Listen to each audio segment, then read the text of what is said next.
শ্রী গুরুভ্যো নমঃ হরি ওম। এখন আমরা পড়ব স্বামী নিরাময়ানন্দ মহারাজের লেখা শ্রী শ্রী মা সারদা বইটি।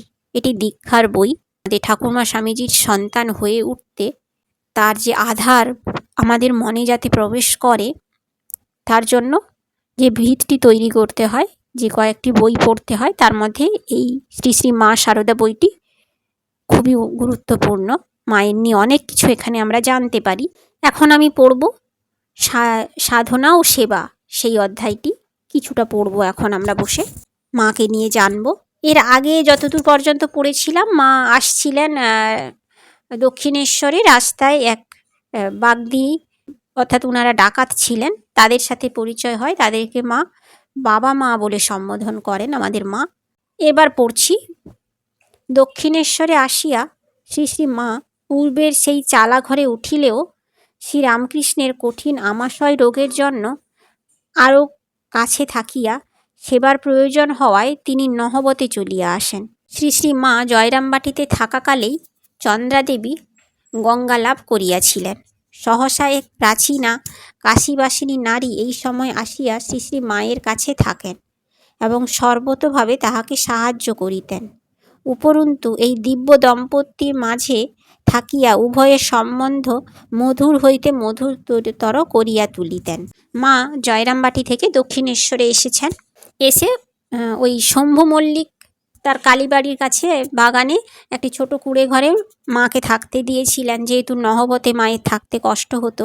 কিন্তু এসে দেখলেন ঠাকুরের আমাশয় রোগ হয়েছে, খুবই অসুস্থ ঠাকুর। তার দেখাশোনা করার জন্য উনি নহবতে এসে আবার থাকেন। আর তখন কিন্তু উনার শাশুড়ি মা, অর্থাৎ আমাদের ঠাকুমা, সব গঙ্গা লাভ হয়েছে উনার, যখন মা জয়রামবাটিতে ছিলেন। তারপরে উনি সেই নহবতে থাকছেন। মা আগেও ছিলেন ওখানে, এবার উনি থাকছেন। সেই সময় এক কাশীবাসিনী নারী আসেন, মায়ের সঙ্গেই থাকতেন এবং সব সময় মায়ের সঙ্গে থাকতেন, কথা বলতেন, এবং ঠাকুর আর মায়ের সঙ্গে যাতে সম্পর্কটা সহজ হয় তার জন্য উনি সেই মধুর সম্পর্ক গড়ে তোলার সাহায্য করতেন। শ্রী শ্রী মা স্বভাব সুলভ লজ্জাবশত বরাবর অবগুণ্ঠিতা হইয়াই শ্রীরামকৃষ্ণ সকাশে যাইতেন। একদিন ওইভাবে বসিয়া কাশীবাসিনী সহ শ্রীরামকৃষ্ণ কথামৃত পান করিতেছেন। এমন সময় ওই নারী শ্রী শ্রী মায়ের অবগুণ্ঠন মুক্ত করিয়া দেন।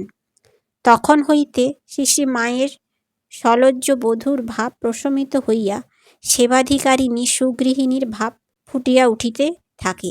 স্বামী যে তাহার ইষ্ট সেব্য সর্বস্ব, তাহার নিকট এত লজ্জা কিসের? সেই কাশীবাসিনী নারী একদিন মা আর ওই কাশীবাসিনী নারী ঠাকুরের কথামৃত শুনছেন, ঠাকুরের মুখ থেকে অমৃত কথা শুনছেন। সেই সময় উনি জোর করে, মা সবসময় ঘুমটা দিয়ে মুখ ঢেকে রাখতেন, লম্বা ঘুমটা থাকতো, ঠাকুরের সামনেও তাই হতো। তো উনি জোর করে ঘুমটাটা খুলে দেন, কারণ স্বামীর সামনে এত লজ্জা কিসের। এবার সবসময় মা নিজেকে ঠাকুরের সেবাধিকারিণী হিসাবেই নিতেন, সেবা করছেন। স্বামী স্ত্রীর সম্পর্কটা সেরকম ছিল না। তো তিনি সেইটা খুলে দিয়ে লজ্জাটা যাতে চলে যায় এবং ঠাকুরের সহধর্মিণী সেইটা হিসাবে ঠাকুরের সামনে যাতে উঠে আসে, তারপর থেকে কিন্তু মায়ের লজ্জাটা চলে গেছিল ঠাকুরের সামনে এবং ঠাকুরের সব সময় সহধর্মিণী হিসাবে, গৃহিণী হিসাবে ফুটে উঠেছিল। তথাপি তিনি লোকচক্ষুর অন্তরালে থাকতেই ভালোবাসতেন। ভোরবেলা শৌচ স্নানাদি করিয়া নহবতের ঘরটিতে ঢুকিতেন। সারাদিন আর বাহির হইতেন না। মাঝে মাঝে আলো বাতাসের জন্য প্রাণটা ছটপট করত। তখন বলতেন, হরি হরি, কখন সন্ধ্যা হবে। মানে তখন লোকচক্ষুর আড়ালে মা থাকতেন, বাইরে বেরোতেন না। অনেক বছর কেউ জানতই না যে মা নহবতে আছেন, ঠাকুরের স্ত্রী নহবতে থাকেন, এটা কেউ জানতই না। মা ভোরবেলা স্নান শৌচ সেরেই নহবতে ঢুকে পড়তেন, আর বেরোতেন না। সারাদিন মা বাহ্য করতেনও না, কিছুই করতেন না। বাইরে বেরিয়ে বাইরের যে কর্ম সেগুলো মা করতেনই না। তাই মা ওখানে বসে বসে কাজ করতেন, ঠাকুরের সমস্ত খাবার, এমনকি যত ভক্ত আসতো সবার জন্য মা রান্না করতেন। ওনার প্রাণটা ওখানে ছটফট করতো আর বলতেন কখন সন্ধ্যা হবে, কারণ সন্ধ্যা হলেই মা বাইরে বেরিয়ে এসে নিজের বাহ্যকর্মগুলো করতেন। যাহাতে একটু চলাফেরা করিয়া তাহার শরীর ভালো থাকে শ্রীরামকৃষ্ণ তাহার চেষ্টা করতেন।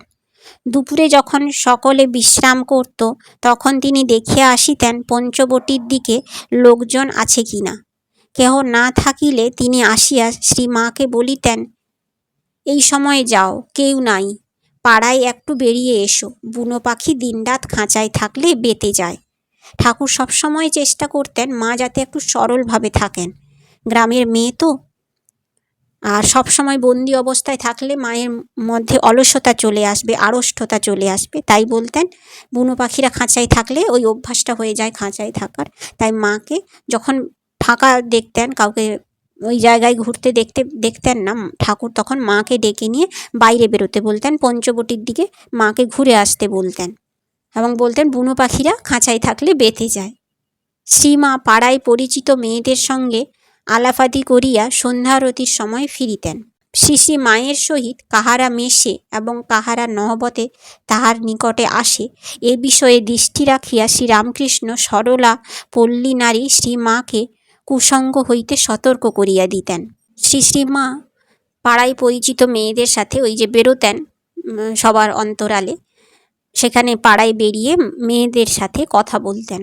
কিন্তু ঠাকুর খেয়াল রাখতেন কোন মেয়েদের সাথে মেশেন, কারা নহবতে আসে, সমস্ত খেয়াল রাখতেন। কারণ কখনো কুসঙ্গে পড়ে যদি মায়ের স্বভাবের পরিবর্তন হয় কিংবা তারা মাকে কিছু খারাপ শিখিয়ে দেয়, যেহেতু মা গ্রামের নারী, সহজ সরলা। জয়রামবাটিতে মাতার দরিদ্র সংসারে শ্রীমাকে খুব কঠিন জীবনযাপন করতে হতো। দক্ষিণেশ্বরের জীবন কঠিনতর ছিল। এখানে মুক্ত বাতাস ও স্বচ্ছন্দ গতির জন্য তাহার মন ছটফট করত। আর ওখানেও গিয়ে তিনি গঙ্গা তীরে ও স্বামী সেবার জন্য ব্যাকুল হইতেন। এই দোটানার মধ্যেই তাহার জীবন অগ্রসর হইতে লাগিল। জয়রামবাটিতে মায়ের খুব দরিদ্র সংসার ছিল, সেখানেও মাকে কষ্টতেই থাকতে হতো। দক্ষিণেশ্বরে এসেও কিন্তু মাকে কষ্টেতে থাকতে হতো, কারণ আমরা দেখেছি ওইটুকু নহবতের ঘরে মা কীভাবে থাকতেন।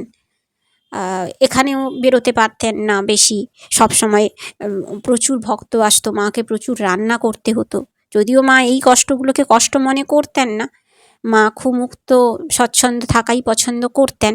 এবার এখানে এসেও কষ্টে থাকতে হচ্ছে, যেখানে মা গ্রামে থাকাকালীন মুক্ত স্বচ্ছ বাতাসে থাকতেন।